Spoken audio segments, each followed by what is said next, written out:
F'Ottubru in-numru ta' persuni fuq ir-reġistru tal-qatt naqas għal 3166 biex imqabbel ma' sena ilu il-qatt naqas b'1750 persuna.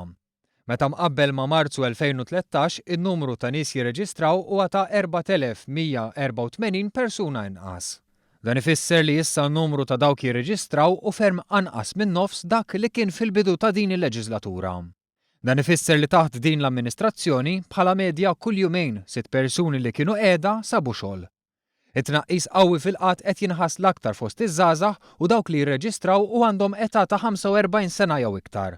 Kategorija ta' nies qiegħda meqjusa fost l-iktar eskluża mis-suq tax-xogħol. Fiż-żewġ każi dan ifisser tnaqqis ta' iktar minn nofs meta mqabbel ma' sitwazzjoni fit-tmiem l-amministrazzjoni preċedenti.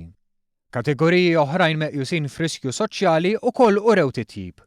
Fost dawk li ilhom jirreġistraw għal iktar minn sena kien hemm tnaqqis ta' 1567 mill-bidu ta' din il-leġislatura.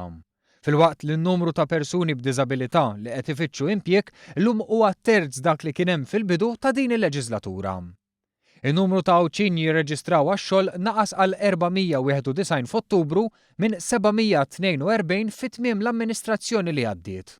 Is-suċċess ta' dan il-Gvern f'dan il-qasam kien rifless fl-assessment pożittiv tal-Kummissjoni Ewropea li fil-Joint Employment Report poġġiet lil Malta bħala better than average fl-scoreboard tal-pajjiżi tal-Unjoni Ewropea.